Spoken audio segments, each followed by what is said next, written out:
this week's episode of Making the Call. I'm holding down the fort by myself this week, so you got a solo podcast to keep you entertained this week here on Making the Call. The rest of the guys had, other things going on, and I think it kind of works out. There's some topics I want to talk about, and not necessarily just kind of run through all the games from this, week 6 of the NFL season.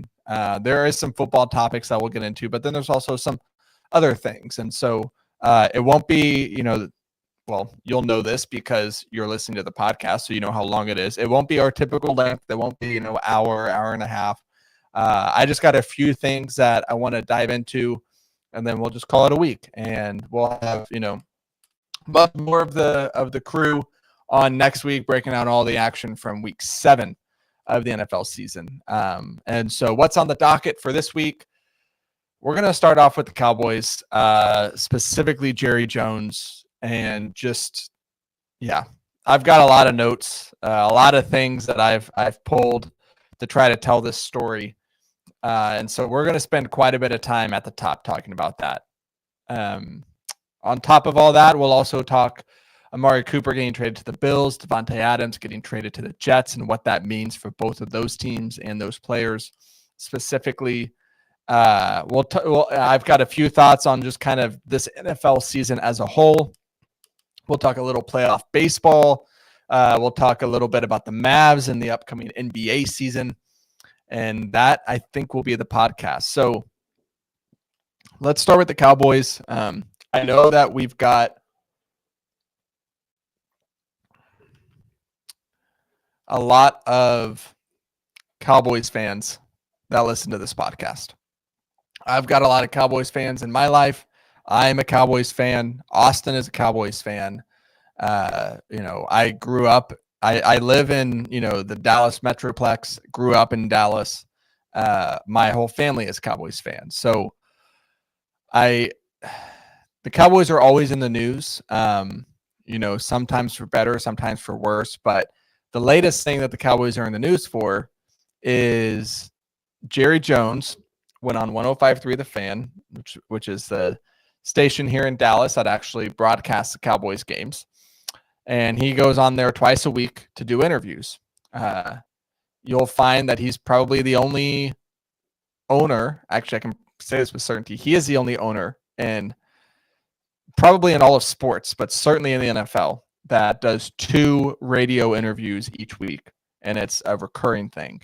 But that's what he does, because he's not just the owner, as you know, he is also the general manager, and he has been the general manager since he bought the team.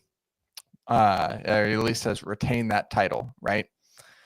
So he went on with Sean and RJ in the morning for 105.3 The Fan, and I listened to that interview. I read the transcripts. I actually listened to the audio too, and the questions they were asking were not crazy. They weren't insulting. They weren't offensive. Honestly, they weren't even that intensive questions. It was just more so like, hey, what do you think about what fans are saying about, this roster isn't as good as it could be. There isn't enough being done in the offseason. We don't really, move in free agency and all that. And Jerry just lost his cool and basically was like, how dare you ask these questions? And I think he even said, I could get someone else to ask these questions, which is not true. He doesn't pay their salaries. The Fan actually pays the Cowboys for the rights to broadcast their games. So they actually pay Jerry Jones, or at least their station does. So he couldn't get them fired. They don't work for him. And it was unprofessional by Jerry. The whole national media just really made a big deal out of it, which they should, because it was a ridiculous thing to say. It was ridiculous the way that Jerry Jones acted. And as a Cowboys fan, it is just the latest example of the incompetence that is Jerry Jones. An incompetence that we have been experiencing for almost 30 years now, right? Their last Super Bowl was in 1996. I was born in 1997, so I have not been alive since the Cowboys, like in my entire life, the Cowboys have not been in an NFC championship game. They've never made the Final Four in their sport. We'll get into that a little bit more. Let's talk about this season. Let's talk about the Cowboys specifically, because again, Jerry Jones is the general manager. He is the owner. He has said time and time again, the buck stops with him. He even said this offseason, no one else could do this effing job better than me. Or no, here it was. Hell no, there's nobody that could effing come in here and be a better GM, is what he said. We'll talk about that a little bit as well. Let's talk this season. So the Cowboys are 3-3. They have won all 3 games on the road. They have lost all 3 games at home. The 3 games at home, they have a combined negative 66 point differential in those 3 games, in their 3 losses. Okay. They got the brakes beat off them against Detroit. They kind of came back against Baltimore, but really that was never a contest. And then they got the brakes beat off them by New Orleans in week 2. Okay, so minus 66 point differential in 3 games, 3 home games. So I went and looked, okay, since 2010, so 14 years, 9 other teams have had a stretch of 3 home games where their point differential was minus 66 or worse. So since 2010, 9 other teams have had happen to them what the Cowboys have done so far this season. Okay. Those 9 teams ended up having a combined 28% win percentage. Now, don't pull over, don't crash your car trying to do this math. I've got it for you. We're now in a 17-game season. A 28% win percentage in a 17-game season is 4.7 wins. So almost 5 wins. I don't think the Cowboys are going to go 5-12. They're already 3-3, so they would need to go. They would not need to not be better than 2-9. I don't think that's going to be the case, but it is telling that this team is not good. Good teams don't lose 3 home games by a combined point differential of negative 66. Good teams don't do that. Good teams win their home games. The Cowboys last year were undefeated at home. This year, they have yet to win at home. And I don't think it's a home and away thing. I think it's the fact that, obviously New Orleans certainly has come back to earth, but the teams they played at home so far this season have been playoff teams. The teams they played on the road have not.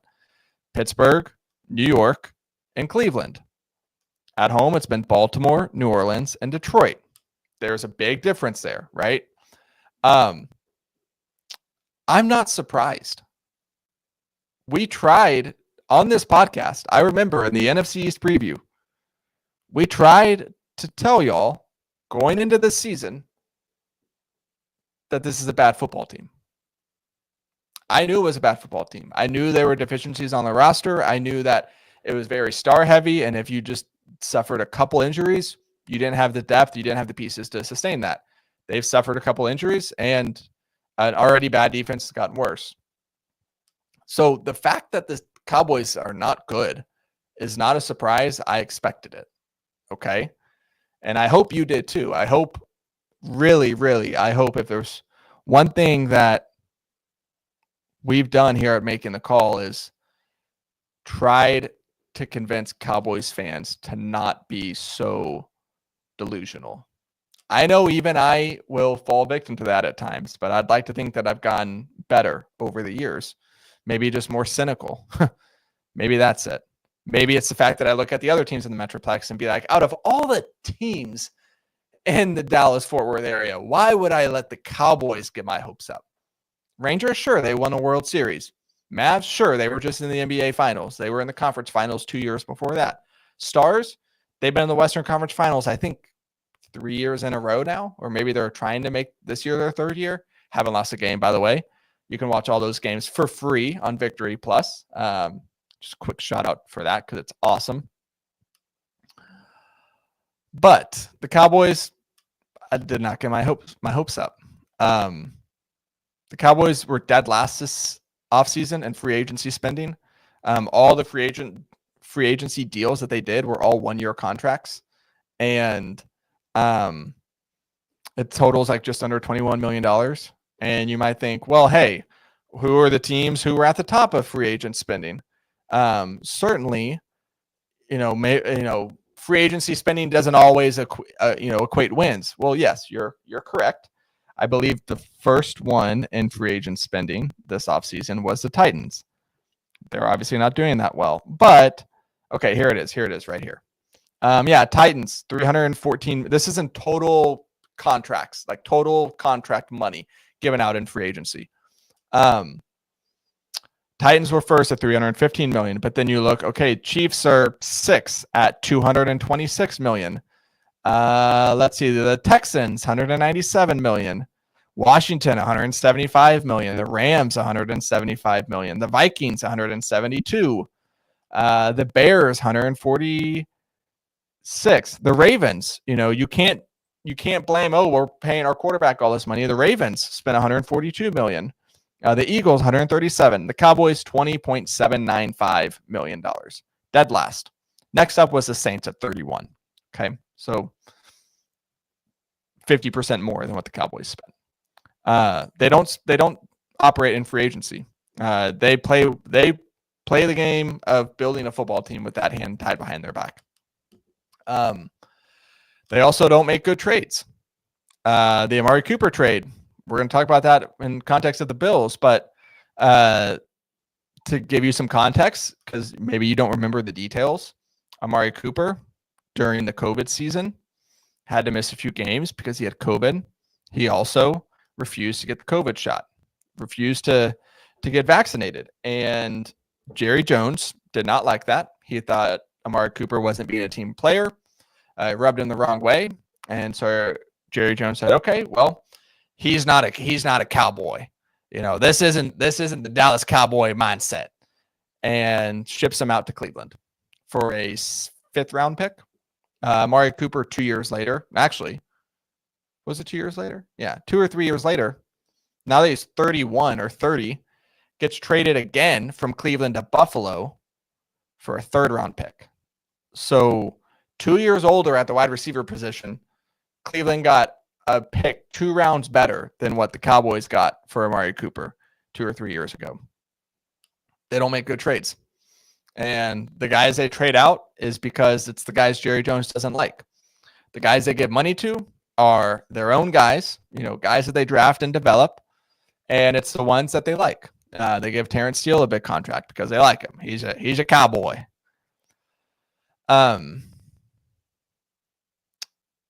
Jerry Jones, the GM. So I really want to emphasize this. They have, let's just go since 2000.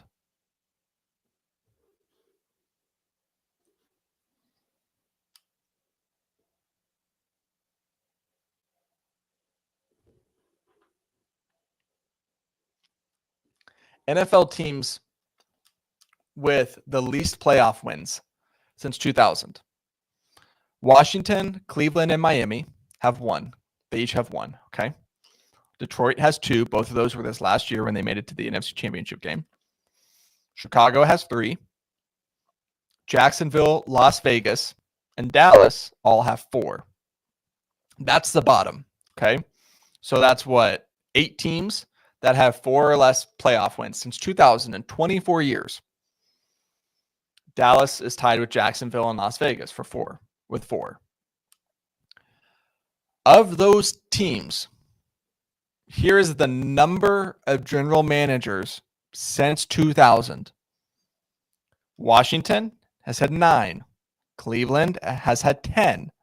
Miami, 7. Detroit, 7. Chicago, 5. Jacksonville, 5. Las Vegas, 7. Dallas, 1. 1. In no other job, in no other profession, could you fail at your job time and time again for 2.5 decades and keep your job. Certainly in sports, this is unprecedented. The reason it's unprecedented is because for just about every other team, the owner is not the general manager. The reason why is because just because you're a good businessman does not mean you are good at making football decisions or basketball decisions or baseball decisions or hockey or whatever. Okay? Perfect example of this. Mark Cuban, former owner of the Mavericks, he sold it last year. And basically the decade after the Mavs went 10 years from when they won the title in 2011 to their next playoff series win. And a lot of the story of those 10 years was Mark Cuban being too involved in the basketball decisions and not making good decisions and hurting the team and not building a good team around Dirk in the twilight years of his career. Okay. I can point to all the different decisions. You could, probably the most famous example is that the Mavs were on the clock in the 2014 draft. Donnie Nelson, the GM, liked Giannis, wanted to draft Giannis, this scrawny kid from Greece. And Mark Cuban said, no. We don't want Giannis. We need to take Shane Larkin. Shane Larkin was out of the league in like 3 years. Okay. You could point to the DeAndre Jordan fiasco. You could point to the Rajon Rondo trade. You could point to, a myriad of decisions that were poor decisions by Mark Cuban. He finally got to the point where, he fires Donnie Nelson and he says, okay, I'm going to hire a GM and I'm going to let them do their job and I'm going to take a step back. So he hires Nico Harrison, and Nico Harrison takes us to the Western Conference Finals in 2021 and to the NBA Finals in 2023. And it took Mark Cuban stepping back from that decision process and saying, hey, I hired this guy to be a GM. I'm going to let him do his job and I'm going to stop interfering so much. And they started to succeed. They started to make really good decisions, making really good deals, right?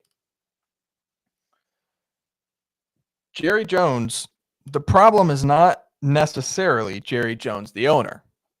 The problem has always been, and will continue to be, Jerry Jones, the general manager.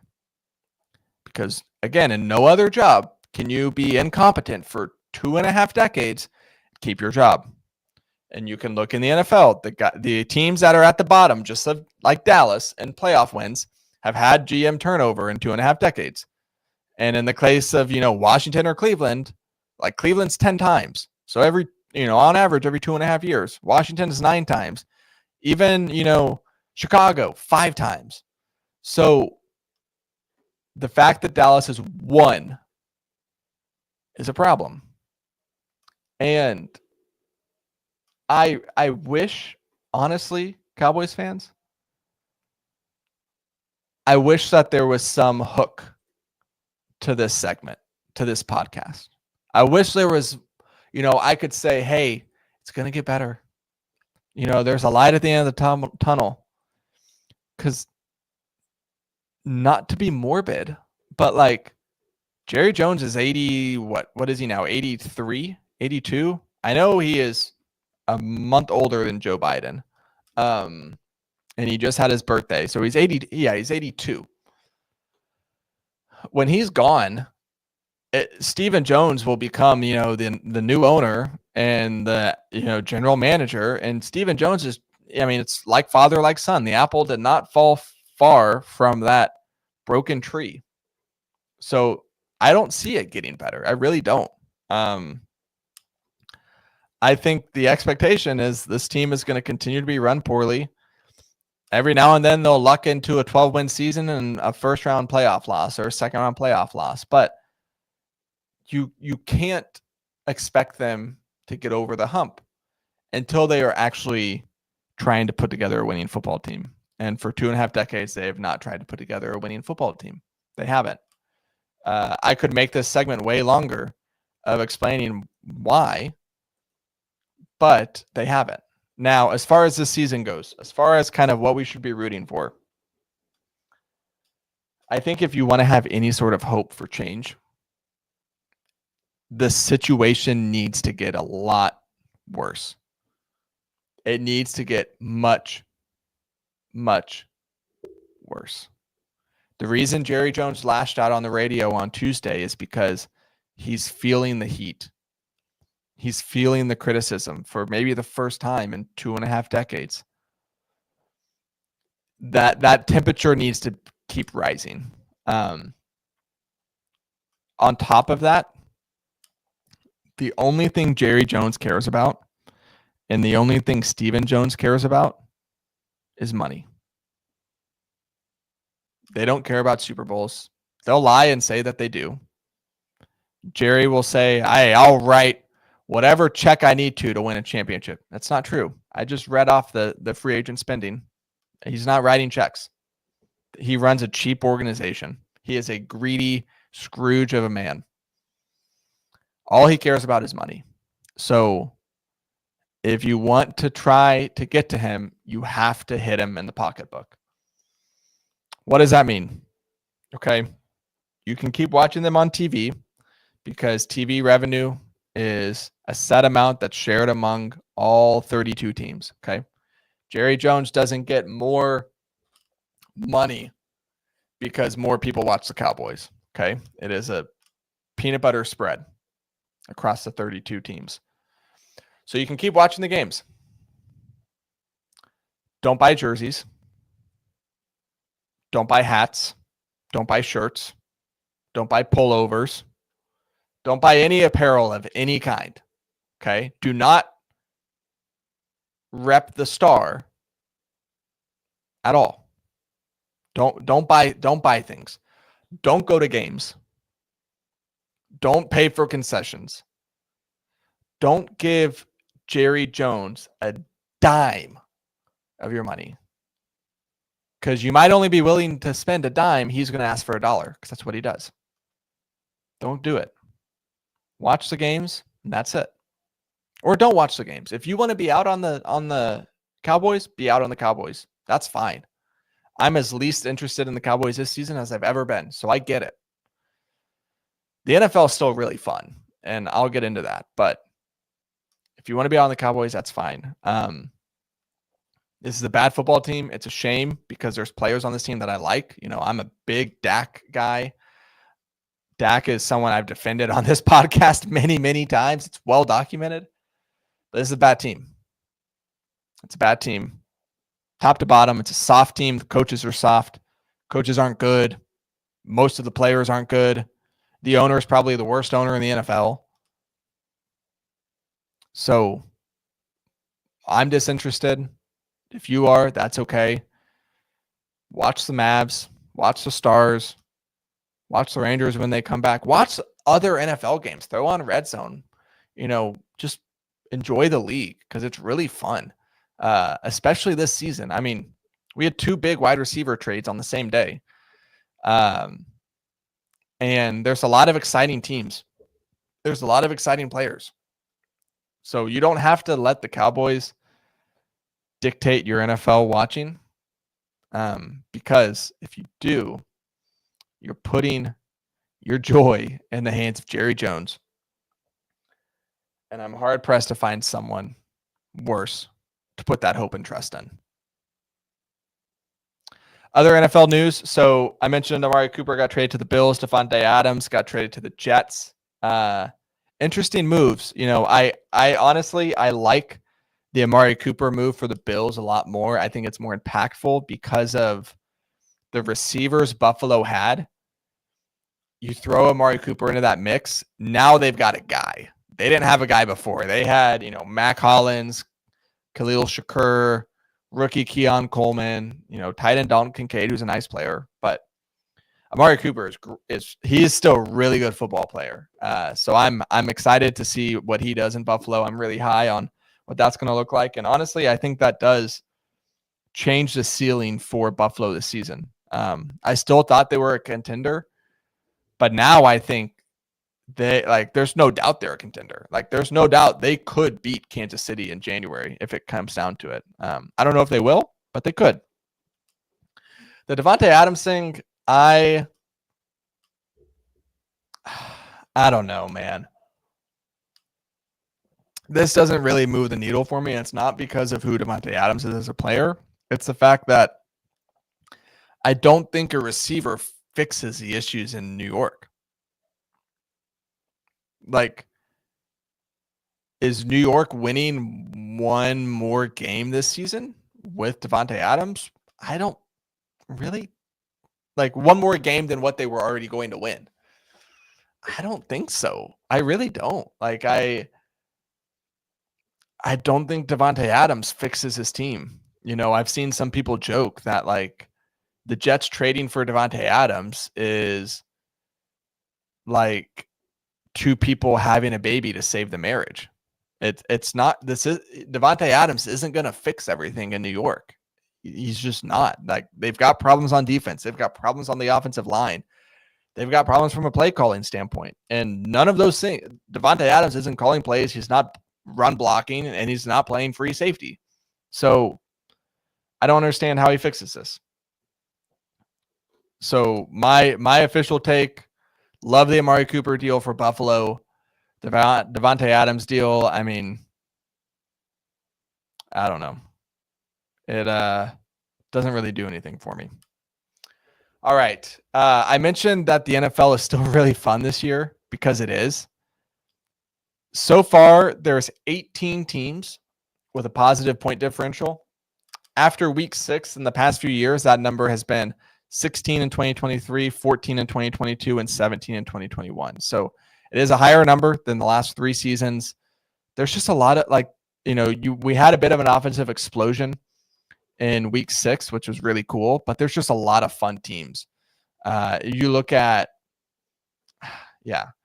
look at some of these offenses. You're Jayden Daniels in Washington. You've got Lamar Jackson in Baltimore. You've got what they're doing in Buffalo. Detroit. I mean, Detroit's one of the funnest teams to watch on offense.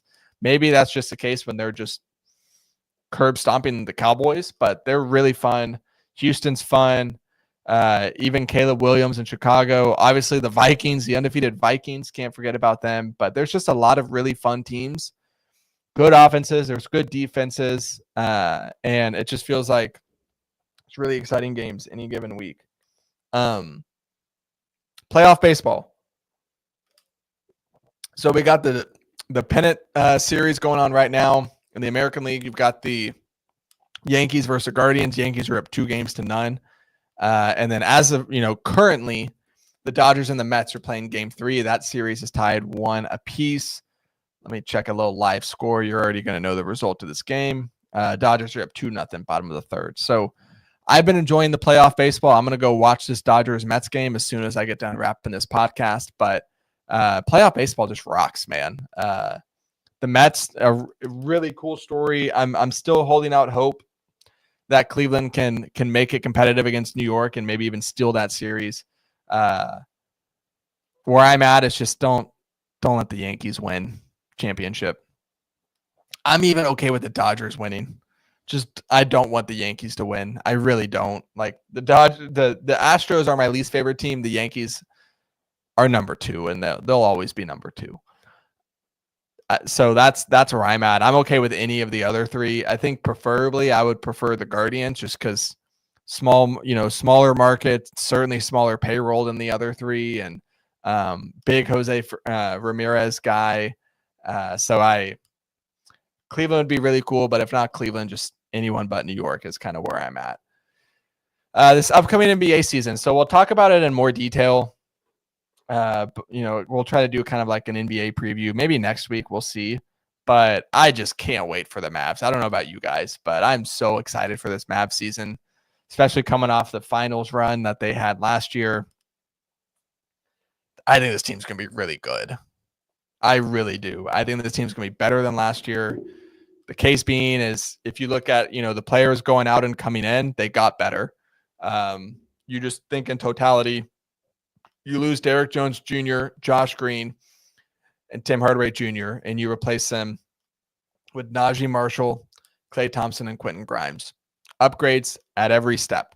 So I think from that standpoint, they're better. And I think Luka is going to continue to get better. Derek Lively certainly is going to continue to get better.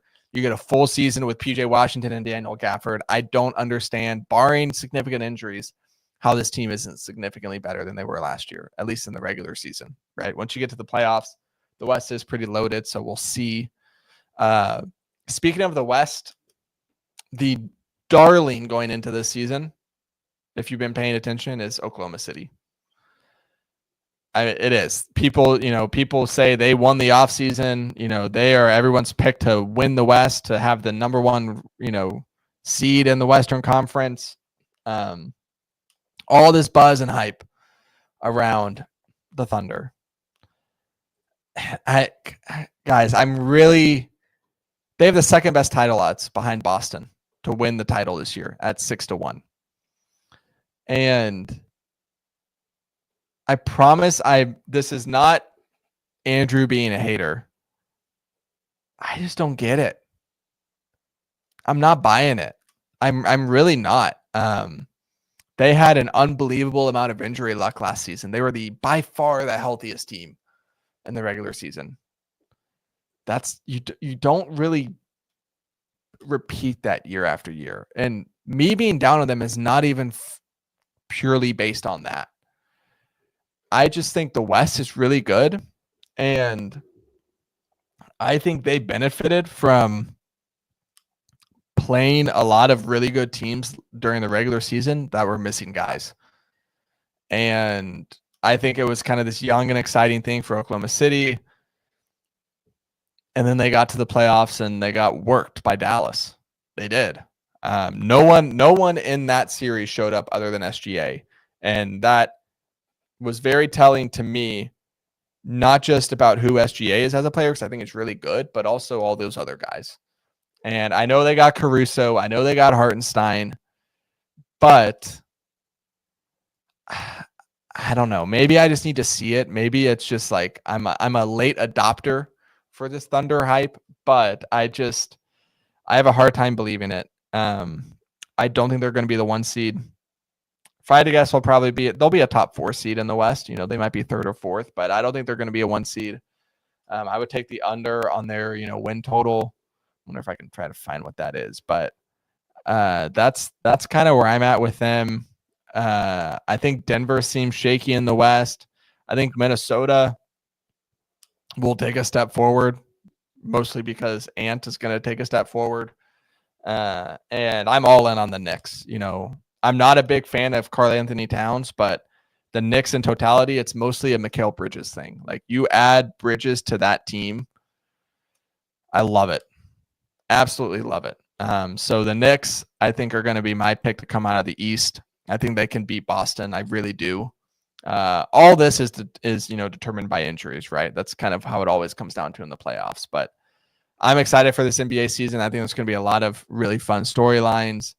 I am nervous about what's going on down south in San Antonio because Wemby is coming. He is, and that scares me. But we have an alien of our own in Luka, and Luka's really good, and he's really fun, and I'm excited for that. So I think that's it for what I wanted to cover tonight on this week's episode. Obviously went a lot on the Cowboys. I want Cowboys fans to just understand that, and most of you know this, but it's a Jerry Jones problem. And I can't stand Jerry Jones, if you couldn't tell already. And he's holding this team back. He doesn't care about the team. And so I wanted to spend some time going into that. But watch the playoff baseball. Get hyped for the Mavs coming back. Go watch the Stars. They're freaking undefeated to start the season. They won in shootouts Tuesday night, which was really cool. So just enjoy all the sports. You don't have to enjoy the Cowboys because everything else is really fun. But yeah, that's going to do it for this week's episode of Making the Call. We'll be back next week breaking down all the action from week 7 of the NFL season, and I am frantically scrolling, trying to find you a good dad joke to send you off for the rest of this week. Let's see. No, I don't like that one.